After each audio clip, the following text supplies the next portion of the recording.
Channel को subscribe करना ना भूलें और हमारे ताज़ा वीडियो सबसे पहले देखने के लिए बेल आइकन को दबाएं।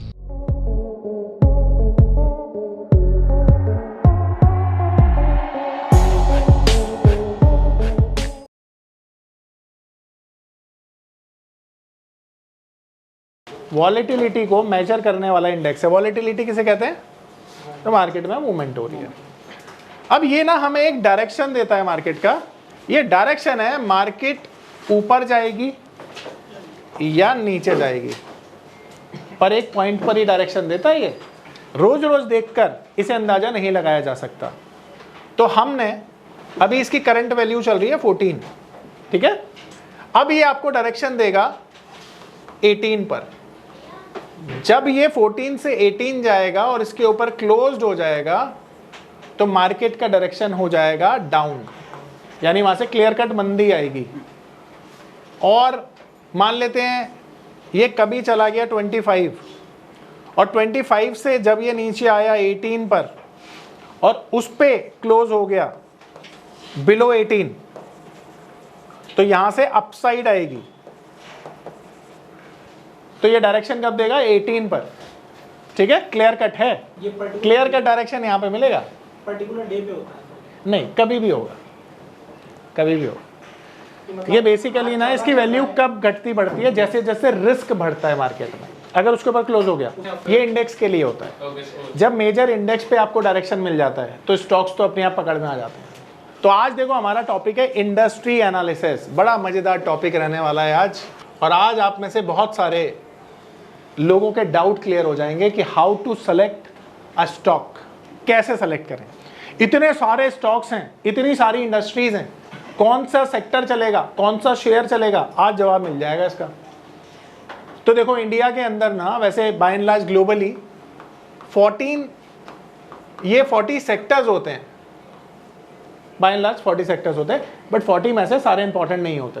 मेजर सेक्टर्स कितने होते हैं? अराउंड 20, ठीक है। अराउंड 20 सेक्टर्स जो है ना, ये मेजर सेक्टर्स हैं। तो इन्हीं मेजर सेक्टर्स को आज हम समझेंगे और कब कौन सा सेक्टर चलने वाला है उसके ट्रिगर पॉइंट्स को डिस्कस करेंगे, ठीक है। अब मुझे एक बात बताइए, डेली बेसिस पर इकोनॉमीज के फंडामेंटल चेंज होते रहते हैं, लाइक मैक्रो और माइक्रो फैक्टर्स चेंज होते रहते हैं, पॉलिसीज चेंज होती रहती हैं, इन्फ्लेशन का डेटा आता है, मार्केट में एक उतार चढ़ाव देखने को मिलता है। आप देखते हो करेंसी में फ्लक्चुएशन देखने को मिलती है डेटा आने के बाद। तो माइक्रो और मैक्रो लेवल पर जो चेंज होते हैं, उस चेंज की वजह से स्टॉक मार्केट में किसी पर्टिकुलर शेयर या सेक्टर पे उसका ज़्यादा प्रभाव आता है। अब इसे एक एग्जांपल से समझते हैं और सिचुएशन लेते हैं कोविड की। आपने देखा दुनिया में कोविड हिट हुआ, कोविड ने अच्छे अच्छे सेक्टर्स की बैंड बजा दी, ठीक है। पर कोविड में भी कुछ सेक्टर तो थे जो चल रहे थे। फार्मा सेक्टर चल रहा था, मेडिकल सेक्टर चल रहा था, एग्रीकल्चर एफएमसीजी चल रहा था, चल रहे थे ना, टेलीकॉम चल रहा था, आईटी चल रहा था। वहीं से तो वर्क फ्रॉम होम का कल्चर आया, आज भी चल रहा है वो। पर कौन से सेक्टर्स को सबसे बड़ा हिट लगा?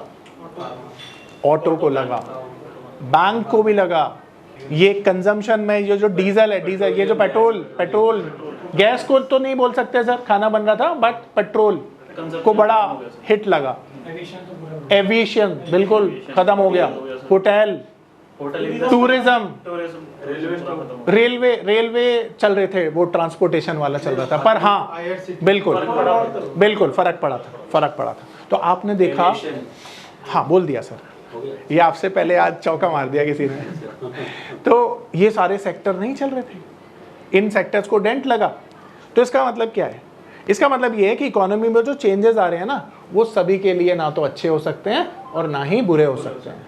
तो अच्छे जो पैरामीटर्स हैं, जब वो डेवलप होते हैं किसी सेक्टर के लिए, तो उस सेक्टर को पिक कर हम बड़ा पैसा बना सकते हैं। तो इसी के लिए हमें क्या करना होता है? सेक्टर एनालिसिस करना होता है, ठीक है।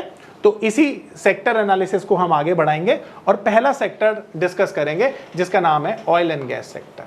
अब देखो, ऑयल एंड गैस सेक्टर ना एक ऐसा सेक्टर है जो नेसेसिटी है, इसको आप अवॉइड नहीं कर सकते। पहले तो ये समझ लीजिए। क्या आपको लगता है कि इसको आप अवॉइड कर सकते हो? नहीं, नेसेसिटी है। तो अब इसे ये समझते हैं कि आप सबको साइंस में आपने पढ़ा हुआ है कि ऑयल एंड गैस कैसे प्रोड्यूस होता है, उस पर हम नहीं जाएंगे। इस सेक्टर को ना आप क्लासिफाइड कर सकते हो 3 सेगमेंट में। तो पहला जो सेगमेंट है उसे हम कहते हैं अपस्ट्रीम सेगमेंट, और अपस्ट्रीम सेगमेंट वो होता है जो जमीन से तेल को निकालने का काम करता है। तो रिलायंस इंडस्ट्री और ONGC इसके एग्जाम्पल हैं। दूसरा होता है जिसे हम कहते हैं mid stream segment. Mid stream segment वो होता है जो ट्रांसपोर्टेशन के थ्रू सप्लाई करता है। इसका एक एग्जाम्पल है पेट्रोनेट LNG। तीसरा जो सेगमेंट है उसे कहते हैं डाउन स्ट्रीम। अब ये डाउन स्ट्रीम जो सेगमेंट होता है इसे हम बोलते हैं डिस्ट्रीब्यूशन, यानी कि OMC ऑयल मार्केटिंग कंपनीज। इसमें HPCL, BPCL जैसी कंपनी आती है। अब सवाल ये उठता है कि जो 3 सेगमेंट है ना, इन तीनों सेगमेंट में ये तेल के प्राइसेस से अपने प्रॉफिट्स डिसाइड करते हैं। यानी कि जो तेल की कीमतें हैं, क्रूड ऑयल की कीमतें हैं, वो या तो ऊपर जाएंगी या तो नीचे जाएंगी। पर जब ऊपर जाएंगी ना तो सभी के लिए अच्छा नहीं माना जाएगा, और नीचे जाएंगी तब भी सबके लिए अच्छा नहीं माना जाएगा। तो तेल की कीमतों में जो चेंजेस होते हैं ना, वो इस सेगमेंट को पूरी तरह से इंपैक्ट कर देते हैं। अब आपको कब खरीदारी करनी है ये समझते हैं। तो आप लोगों को इतना पता है कि भाई जो क्रूड ऑयल है ना, वो जब निकाला जाता है ना तो उसकी एक मैन्युफैक्चरिंग कॉस्ट होती है, एक्सप्लोरेशन कॉस्ट बोल सकते हो आप उसको। सऊदी अरेबिया की वो $10 आती है पर बैरल के हिसाब से, और बाकी कंट्रीज की आती है $35 से $40, जो वेरी करती है। तो हम एग्जाम्पल के लिए समझते हैं कि भाई $30 से $40 पर बैरल कॉस्टिंग आती है तेल को निकालने की। तो कोई भी कंपनी जब इसे निकालेगी तो वो प्रॉफिट कब कमाएगी? जब इसके ऊपर बेचा जाएगा। ठीक है। अब एग्जाम्पल के तौर पर मान लेते हैं कि मार्केट में ना जो स्पॉट का भाव है ना तेल का, वो चल रहा है $100। तो एक बात बताओ, ये महंगा ऑयल किसके लिए वरदान है? इन कंपनीज के लिए। तो अगर महंगा ऑयल होगा तो आप स्ट्रीम कंपनी के शेयर भागेंगे, रिलायंस ONGC भागेगा। ठीक है। पर एक बात बताओ, डिमांड कम हो जाएगी ना। जब डिमांड कम होगी तो इसका बिजनेस भी इंपैक्ट होगा और इसका बिजनेस भी इंपैक्ट होगा ना। तो जब कीमतें तेल की ऊपर जाती हैं तो जो ऑयल मार्केटिंग कंपनीज होती हैं उसके शेयर्स नीचे आ जाते हैं, और किसके शेयर्स बढ़ते हैं? आ रहा है समझ में? तो जब तेल महंगा होगा तो कौन से शेयर पैसा बना के देंगे? Up stream segment. आ रहा है समझ में? कितना आसान था ना? आसान था ना। Oil marketing company oil market नहीं करती, तेल बेचती हैं।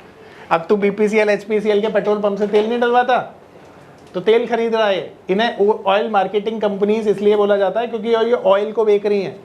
OMCs बोला जाता है इनको। जी देखिए, इनको तो बेचारों को मिलता ही ₹1 पर लीटर है। अब वो ₹1 पर लीटर वॉल्यूम पे मिलेगा। मान लीजिए 1000 लीटर पेट्रोल बिकता है तो 1000 रुपए की कमाई है। 500 लीटर बिकेगा तो 500 रुपए की कमाई रह जाएगी। और 500 लीटर कब होगा? जब तेल महंगा होगा। तो लोग CNG पर आ जाएंगे या फिर EV पर आ जाएंगे, है ना, पब्लिक ट्रांसपोर्ट यूज करने लगेंगे। ऐसा होता है, मेट्रो में आ जाएंगे।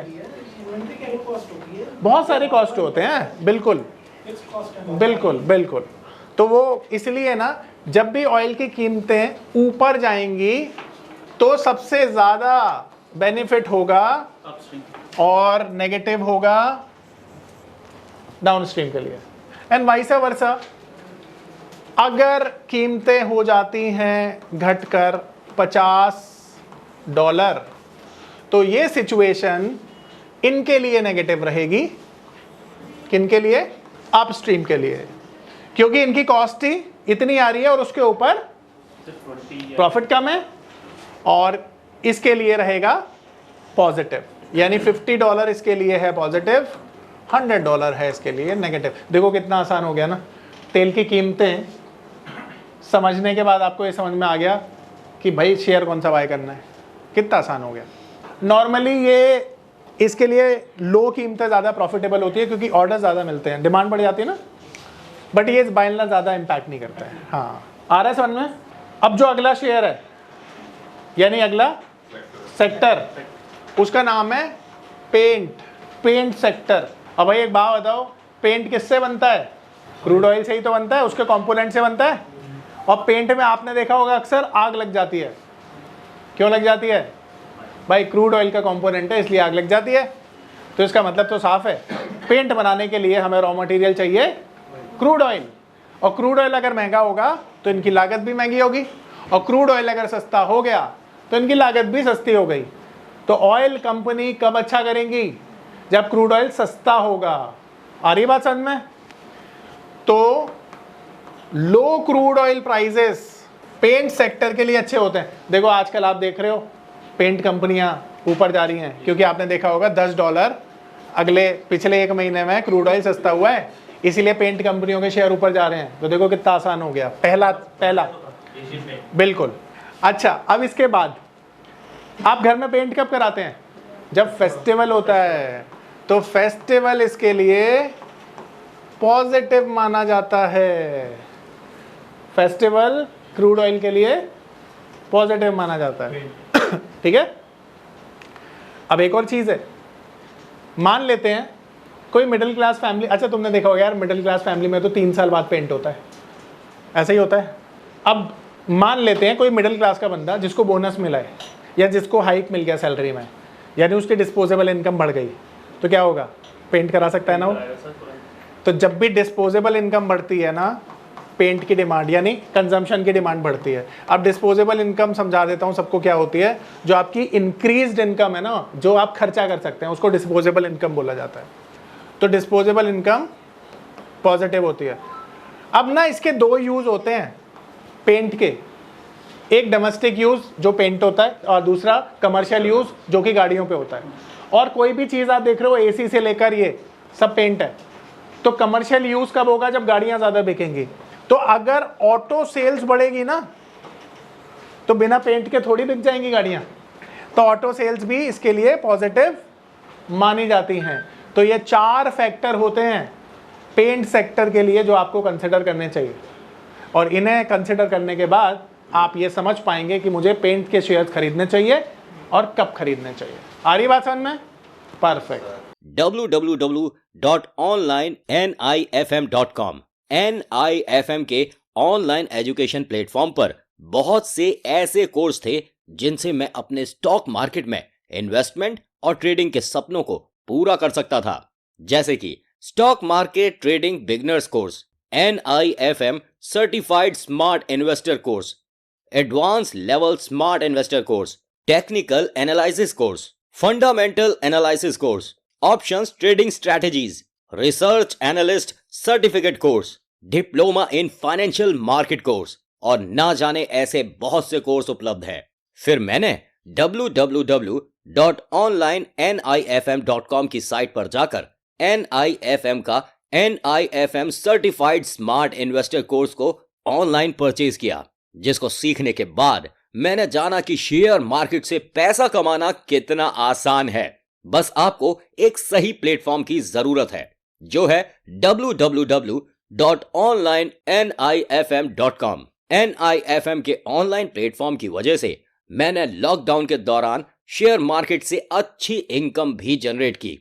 थैंक्स NIFM, जिसकी वजह से आज मैं एक होटल मैनेजर से प्रोफेशनल ट्रेडर बन पाया। कॉल 8588868475 और विजिट www.onlinenifm.com।